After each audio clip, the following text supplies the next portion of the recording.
technologie évolue, plus nous développons des connaissances, nous découvrons certains trucs qu'on n'a jamais découverts avant. Et alors, il se dit, plus qu'on découvre cela, ça veut dire que normalement, cette connaissance devrait être utilisée à bon escient, utilisée de bonne manière, afin de faire évoluer encore plus la modernisation, la technologie. Mais au contraire, toutes ces connaissances-là, la technologie, les armes, tout, ça va contribuer à la déstabilisation, voilà, destruction, à des guerres. Donc c'est un peu comme si ça rejoignait l'idée de science sans conscience n'est que ruine de l'âme. Exactement, exactement. Donc oui, je trouve que tu as raison parce que comme il a dit, l'éducation est vraiment en train d'être en course avec la catastrophe. Parce que lorsque l'éducation est au même niveau que la catastrophe, c'est quelque chose je ne souhaite ça à aucune civilisation, aucune communauté. Il faut s'instruire pour éviter les catastrophes. Les guerres civiles, les disputes entre les amis, dans les familles, généralement, c'est pas forcément un manque d'éducation, mais un manque de compréhension. Et plus on manque d'éducation, plus on a des difficultés à comprendre les gens. Et en plus de ça, avant on étudiait pour s'enrichir, connaître, apprendre à assainir les alentours. Mais maintenant, vous vous rendez compte que les scientifiques, les geeks de nos jours, quand on les embauche dans des entreprises, c'est pour créer des bombes, inventer des bombes, des armes, des Satan 2, tout ça pour juste pour la guerre, juste la destruction. Donc, il y a que la destruction et la catastrophe en tête. Exactement. Donc, on dirait en quelque sorte que l'éducation prévient les catastrophes. Donc, il serait un peu plus conscient de plus favoriser l'éducation. On dirait que l'éducation en vrai a perdu le vrai, comment on dit déjà, l'importance de l'éducation en fait. Ils ont perdu, comment on dit, l'éducation. En vrai, on s'instruit pour connaître. Exactement. Et quand on connaît, c'est pour faire du bien en vrai. Pour faire du bien à la société, faire du bien à l'humanité, apporter des trucs positifs au monde. Mais de nos jours, les gens s'instruisent pour apporter de la destruction. Comme tu viens de dire, créer des armes, inventer un poison qui n'est pas détectable, ce genre de choses.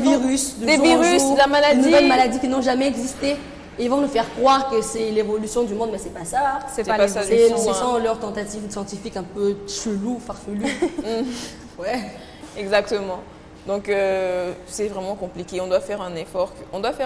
Que pendant cette course, l'éducation soit toujours en tête.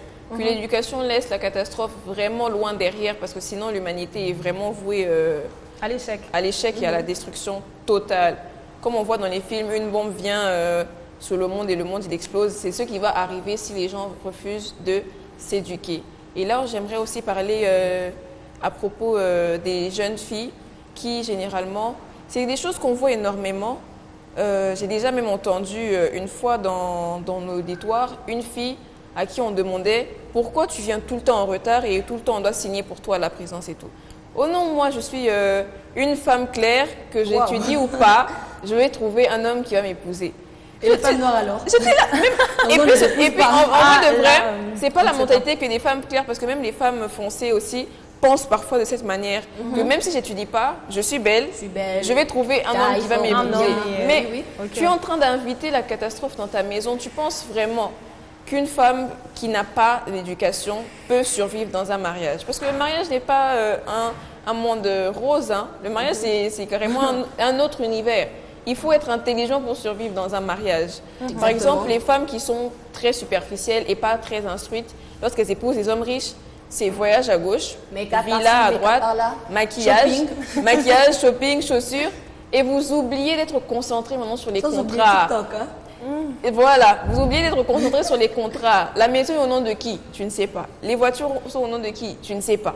Quand il va mourir, qu'est-ce qu'il va te laisser? Tu ne sais pas. Tu es concentré seulement sur les voyages, les pagnes, les trucs. Il faut de l'éducation pour survivre dans un mariage, même avec un homme riche. C'est surtout eux d'ailleurs. Surtout eux. Et en plus, quand vous lisez la citation, il insiste plus sur la bonne usage de l'éducation. Exactement. Pas seulement l'éducation en soi, mais la bonne usage. Il faut, parce que techniquement, ceux qui créent des bombes et tout ça sont instruits, ils sont éduqués. Bien sûr, mais ils font le mal avec. Exactement. Ils font le mal avec. Donc, le bon usage de l'éducation est très, très, très important. Parce que sinon, c'est vraiment compliqué. Ne vous dites surtout pas. Catastrophe. Vraiment, ne vous dites surtout pas non, je suis belle, c'est bon. C'est pas bon. L'éducation, c'est important aussi parce que ça freine certaines choses. On pourrait se dire, en fait, sans l'éducation, c'est un peu trop de liberté. Donc, on peut se permettre de faire tout et n'importe quoi.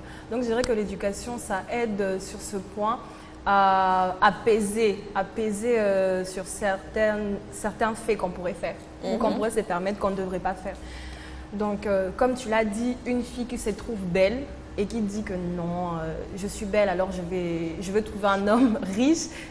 Et par rapport à une autre fille qui plutôt a étudié, elle connaît l'importance de l'éducation et aussi l'éducation de la famille. Hein. L'éducation de la famille. Pas juste l'école, l'éducation, même l'éducation africaine, certains comportements. Voilà. Appeler quelqu'un qui est plus âgé, yaya. Exactement. Et tout ça, c'est important. Plus, ça, c'est important. On a perdu le vrai sens de yaya.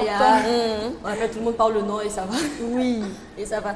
Et je me rappelle aussi quand j'étais petite, je venais d'apprendre que quand tu touches une prise qui est nue, tu vas t'électrocuter.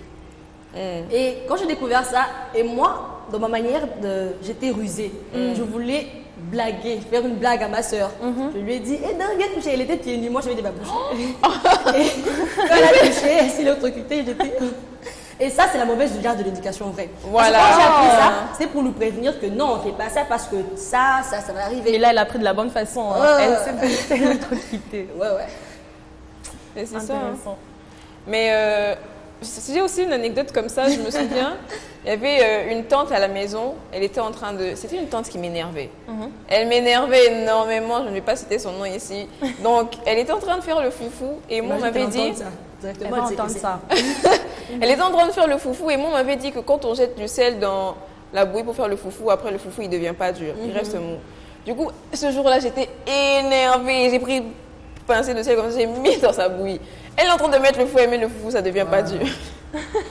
Ça, c'est vraiment le mauvais usage de l'éducation. Il ne faut pas utiliser l'éducation pour faire le mal. Ne faites pas ça chez vous, comme on dit. Ne faites pas ça chez vous. Ne faites pas ça chez vous. Donc, voilà, c'est tout pour la pensée du jour.